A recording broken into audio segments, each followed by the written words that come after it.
Welcome back po sa Coach Haji Vlog. Magandang hapon po sa inyong lahat. Sinaabot ng programang ito.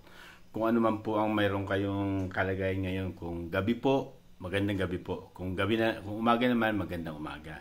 Kung tanghali, magandang tanghali. Dito sa aming bansang Pilipinas ay alas 2 ng hapon. Salamat at God bless sa mga taong nakaka-appreciate sa mga ginagawa ko. Bagamat maliit lang po yung channel ko, thank you. Thank you very much at ingat po tayong lahat at God bless po sa inyong lahat. Nawa, abutan po lagi kayo ng mga biyaya na nagmumula sa ating Ama. Okay? Ang tatalakayin po natin ngayon ay yung tungkol sa kay Rich Sylvester. Tapos sundan natin ng dead on arrival sa Kamara, yung impeachment against kay VP Sara. Di ba? Yan. Bigyan natin ng counting yan. Base doon sa interview doon sa medyo alanganin na daw ata. Tapos yung gaganaping rally ng INC na ang balita base doon sa napaabot na information, di ba? Aharangin doon sa mga magkakaroon natin ng mga checkpoint, di ba? Kaya yun, bigyan din natin. Okay, unahin natin yung kay Rich Sylvester. Erwin Tulfo, okay. Base doon sa kanyang nila pag-uusap ng isang nagsalita na po kasi si Erwin Tulfo. Ito po kasi si Erwin Tulfo base po sa walang kaalaman tungkol sa bagay na ito po si Erwin Tulfo po yan yung po yung utak ng AKAP. Totoo po yan. Siya po yung nag-isip niyan. Siya yung nag-create niyan, yung AKAP. Yeah. Yan na lagi yung sinasabi, utak ng AKAP yan. Kaya mag-isip-isip po kayo, di ba?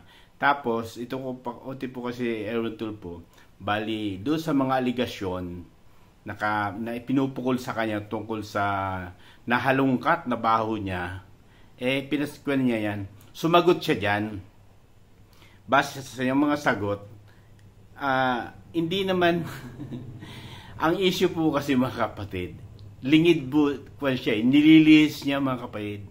Ang issue po kasi mga kapatid ay yung tungkol sa pagpipeke ng kanyang pangalan. Ang issue po mga kapatid ay ito, di ba? Bakit may dalawa kang pangalan? Bakit may dalawa kang birthday? Bakit may dalawa kang lokasyon ng pinanganakan, di ba? Birthplace. Yan yung mga issue. Pero nung magsalita siya doon sa kanilang paliwanag niya, ang dinidiin niya doon, yung TNT daw, yung tago ng tago. Sa tingin ko, hindi na sagot yung mga aligasyon. Hindi na sagot yung gusto ng sambayan ng Pilipino na dapat sagutin. Kung ano-ano mga pinagsasabi tungkol sa nanay, tungkol sa paghahanap buhay, ginawa niya lang daw yung isang parte para bilang OFW, nag-TNT sa US, di ba? Kung ano-ano, wala daw siyang niloloko, wala siyang inaagrabyado o wala man siyang tinatawag na inagrabyado mga Amerikano at mga Pilipino. Yun, wala daw siyang niloloko. Mga kapatid, tandaan niyo mga kapatid, yung may dalawa kang pangalan, hindi ba panloloko yan? Yung may dalawa kang kaarawan o birthday, hindi ba panloloko yan? Yung may dalawang lokasyon na pinanganakan, di ba pa isang panloloko yan? Di ba? Tapos wala daw siyang niloko mga Amerikano. Yung magbigay ka nga lang na ganung mga dokumento para makapasok ka o makapunta doon o para magkaroon, di ba? Panloloko yon. Ginagawa mo kami mga kung ano. Ang akala nito ni Erwin Tulfo, mabubola niya pa yung sambayan ng Pilipino. Yan ang kung ano mga katulad nung madalas daw magkasakit yung nanay niya. Sagot, ito Erwin Tulfo, Rich Sylvester, sagutin mo yung issue. Wala namang issue kung nagtrabaho ka ng ganun. Dala ng pangangailangan dahil sa ganun nga sinasabi mo. Dahil 10 may dalawa kang anak, kailangan mo magganito. Hindi po issue yun. Bilang magulang, gagawin mo talaga yon kung ano man ang nasa para mabigyan. Diba? Nang kaginawa o matulungan mo yung pamilya mo. Hindi ini-issue yun. Ang ini-issue dito, kung bakit. Diba? kung bakit idiniklara mo na ipinanganak ka, di ba? Yung pala, sa Leyte ka pinanganak, tapos mayroon kang kapanganakan sa Amerika. Ano ba talaga ang totoo? Iyon dapat ang sinasagot mo, yung issue tungkol dun sa bakit may dalawa kang pangalan. Bakit may dalawa kang birthday? Bakit may dalawa kang lokasyon ng kung saan ka pinanganak? Nagtatanong po sa bayan ng Pilipino, bilang tumatakbo sa pagkasenador, karapatan namin yung tanungin. Dahil una-una, paano kayo magtitiwala? Kung sa ngayon pa nga lang, niloloko mo na ang sambayan ng Pilipino tungkol sa kung anong katauhan mo. Diba? Iyon ang dapat mo sinasagot, hindi yung dinadala mo kung saan-saan dako, o saan-saan mga party, o anong mga problemang sinuong mo. Ang sagutin mo, yung bagay na inilabas ng, di ba, US Embassy dito sa ating Pilipinas. Yung dokumento na yan, na nagpapatunay, sino ba talaga si Eritz? Di ba? Di ba? Yun ang tanong doon. Iyon ang dapat sagutin mo. Si Eritz Sylvester, sino po talaga yan? Buhay pa ba yan? Ikaw po ba yan? Ayun ang sagutin mo. Dahil kung iyan, yung Eritz Sylvester na yan, at saka yung Erwin Tulfo ay iisa, meaning, nanloloko ka. Manloloko ka. Tapos ilalabas mo, hindi ka nanloloko. Diyan pa lang nga manloloko ka na Dalawang kasarian o dalawang pagkatao, hindi kasarian pala, sorry doon sa kasarian. Dalawang pagkatao, Eritz at saka Erwin Tulfo. Ano yan? Di ba maliwanag na panloloko yan? Di ba? Tapos hindi mo kung saan mo dinadala o saan mo hindi sasabihin mo kasalanan ko ba kung bakit nag-TNT ako. Wala po kaming tinatanong tungkol sa pagti-TNT mo. Ang tinatanong kung bakit nagawa mo yun. Di ba? Para ano? Di ba? Tapos ngayon nahalungkat na ganun. Sasabihin mo umiiyak yung kuha mo kasi nga pumasok ka sa ganito, hahalungkat yung buhay mo. Di ba? Sinabi mo yan. Na nalulungkot yung nanay mo kasi mahalungkat lang, hahalungkayin lang yung mga buhay mo. Siyempre tumatakbo ka bilang senador. Talagang aalamin yan. Pero kung sa ngayon pa lang, hindi ka na nagiging tapat o honest sa sambayan ng Pilipino, what more kung manalo ka? What more kung higit pang matataas pang posisyon ang tatakbuhan mo? Ngayon nga lang di ba? Pinaiikot mo na yung sambayan ng Pilipino. Kung nasa posisyon, maganda ng mataas na posisyon, lalong higit mo paiikutin ng sambayan ng Pilipino. Magsabi ka ng totoo. Di ba? Magsabi ka ng totoo. Diba? Ganun lang. Tapos sabihin mo, walang kaso ka dito. Wala kang nilalabag. Ano yung conviction mo? Di ba may conviction ka? Di ba? Dito sa Pilipinas. Kaya nga hindi ka nga di ba? Kaya nga hindi ka natuloy sa DSWD bilang, di ba, secretary, di ba? Dahil ni-raise out siya ni Marcoleta, yung tungkol dyan sa conviction mo. Ano sasabihin, wala kang kaso. Napatunayan, nagkaroon ka ng conviction. Di ba? Umaapila ka lang siguro nga. Pero, lagi mo alalahanin, may kaso ka. Di ba? Ganun lang. Tapos, sasabihin mo, wala kang kaso. Ganun. Hindi na ganun ang sambayan ng Pilipino. Gising sila. Bagamat oo nga, maraming umiidolo, pero lagi natin tatandaan mga kapatid, sa mga ganitong uri ng mga nanunungkulan, sa ganitong uri na gustong manungkulan, kung hindi nagsasabi ng tapat ngayon pa lang, What more? Kung nakaupo na yan. Lahat yan, mekos-mekos yan. Alam mo mga kapatid, ito lagi ko sinasabi to eh. Itong mga nanunungkulan natin, kadalasan yan, hindi naman tapos ng mga doktor. Hindi tapos ng medisina. Yung mga yan. Iba niya abogado o mga ganyan. Iba, hindi sila tapos ng medisina. Pero ang gagaling magdoktor. Erich Sylvester, paano mo dinoktor yung dokumento? Diba? Kasi nakapag-renew ka ng US citizen mo yung passport mo 2 beses ata. Paano mo dinoktor yan? Yung Erich Sylvester na yan. Totoo ba na ikaw yan? Buhay pa ba yung Erich Sylvester? Diba? Iyan ang sinasabi ko. Hindi naman nagtapos ng medisina, pero napakahusay magdoktor. Dinodoktor. Diba? Paano natin pagtitiwalaan yung ganyang mga klaseng tao, mga klaseng ganyang nanunungkulan? Ito nga sinasabi ko, di ba? Ito. Iyan si Erwin Tulfo. Iyan yung utak ng AKAP. Siya yung nag-isip niyan. Siya nag-coy niyan. Yung salitang AKAP. Siya yan.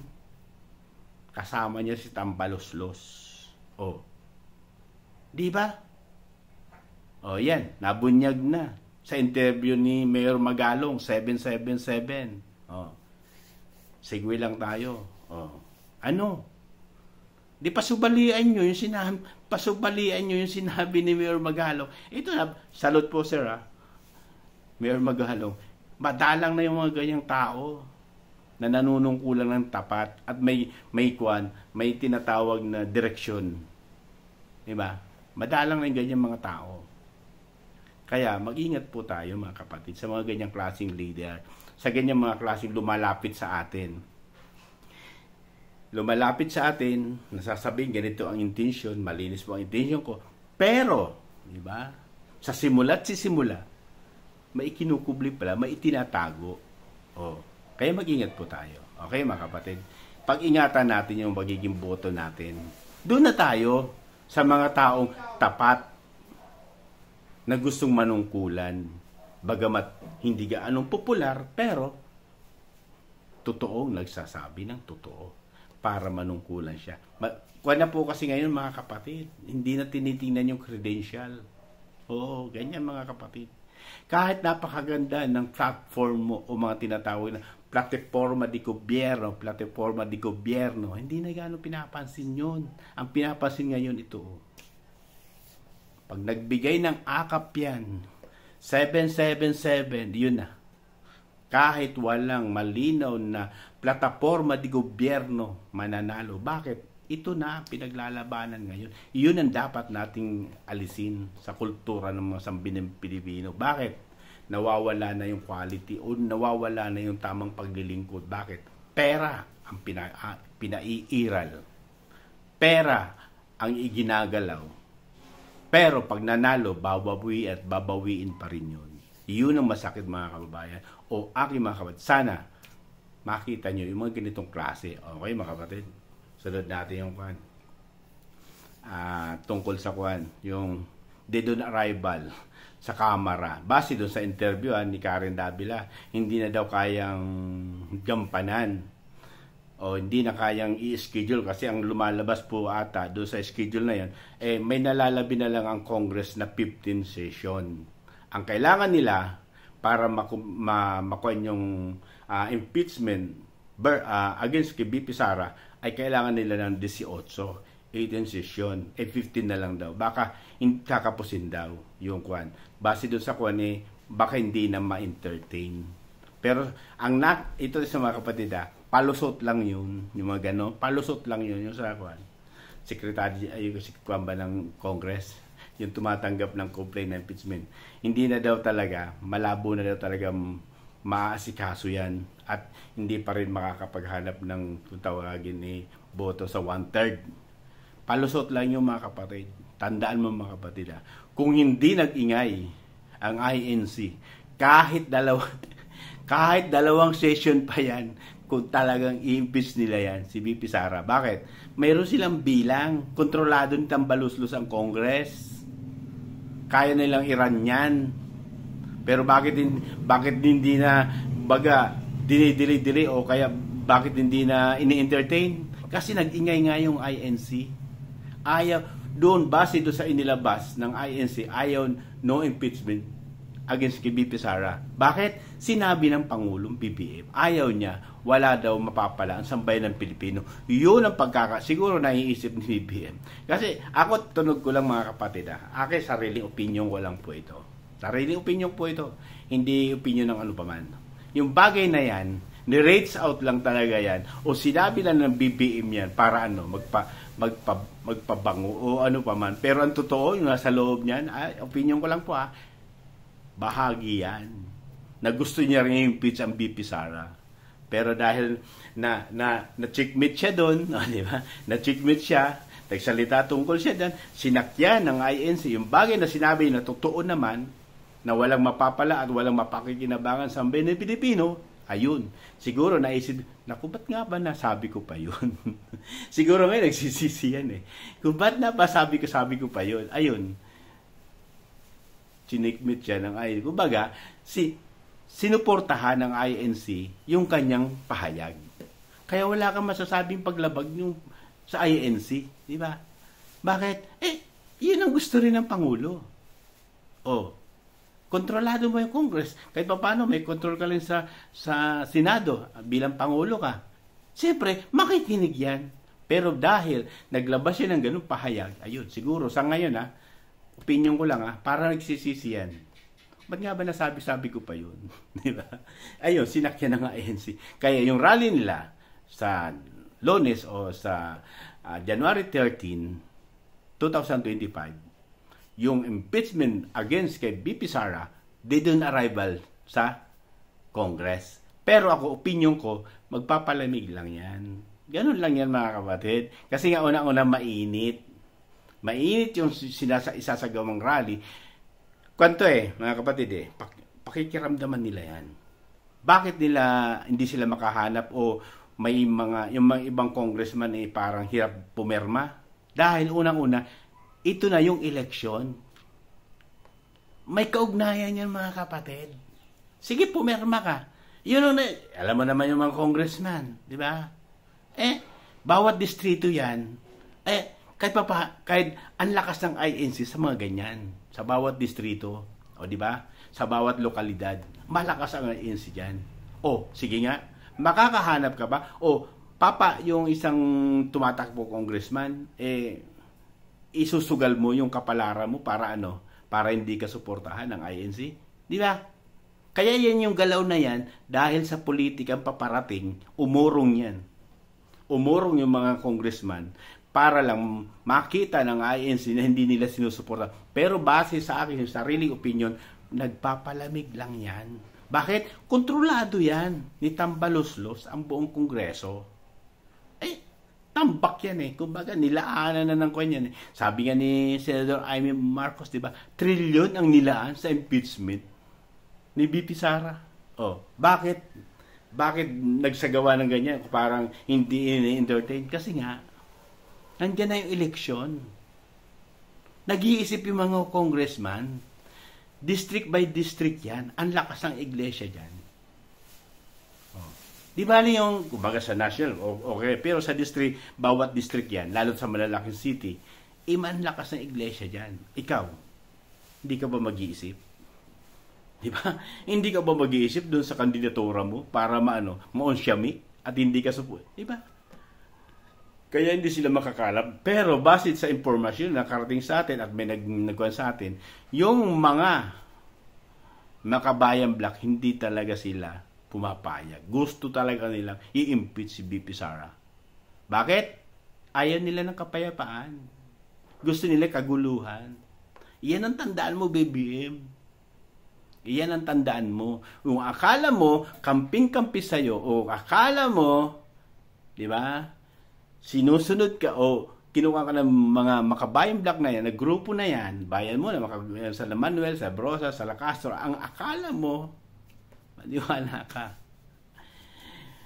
tutumbungin ka niyang mga yan. Sigurado yan. Tutumbungin ka niyan after Kapag nakuha nila yung gusto na nila, tutumbungin ka niyan. Sorry sa sermon nung sinabi ko ha. Pasensya na po. Pero, iyan yung opinion ko. Talagang, nagpapakita lang ng magandang ganyan yan. Para no? Kasi meron silang mga plano.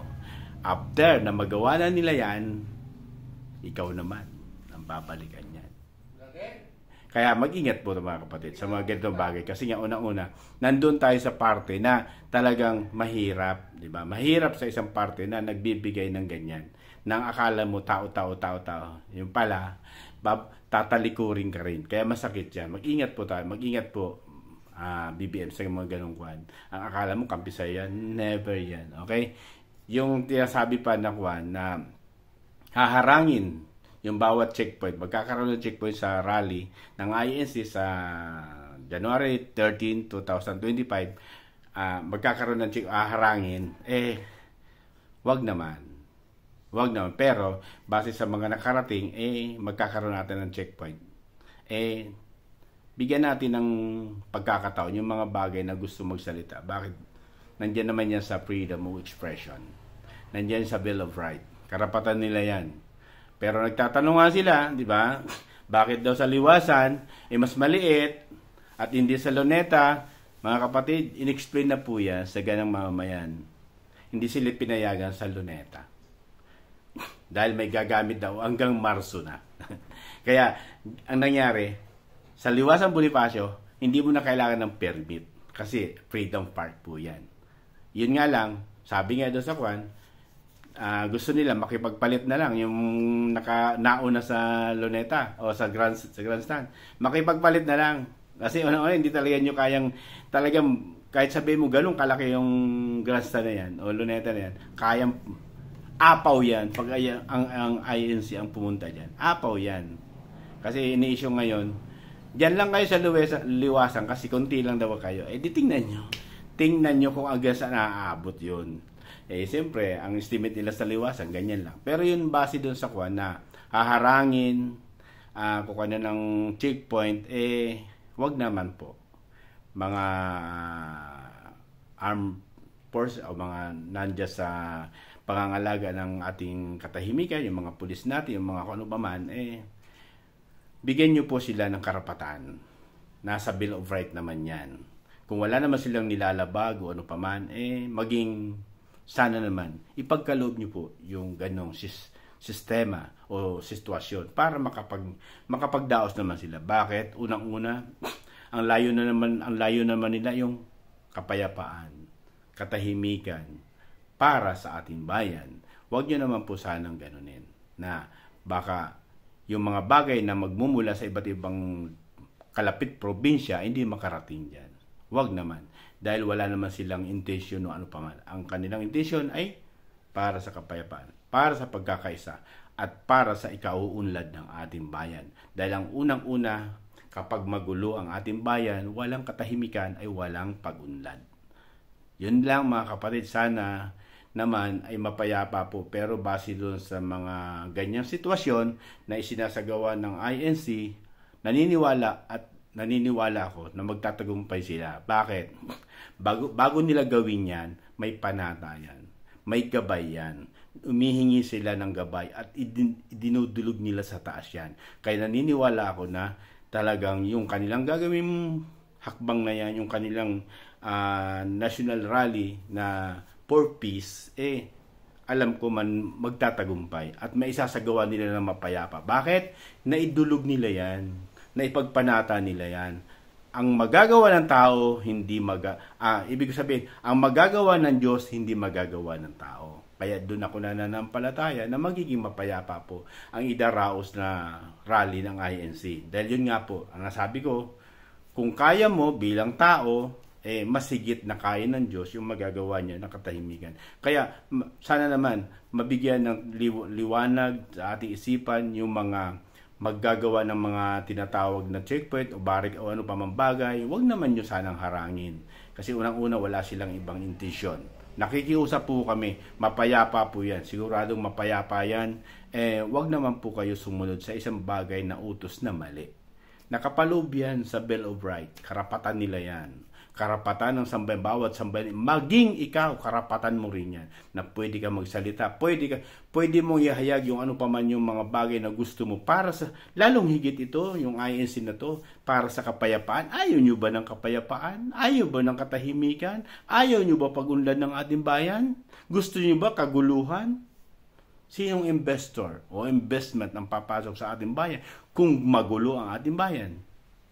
Kaya sana naman, pakiusap.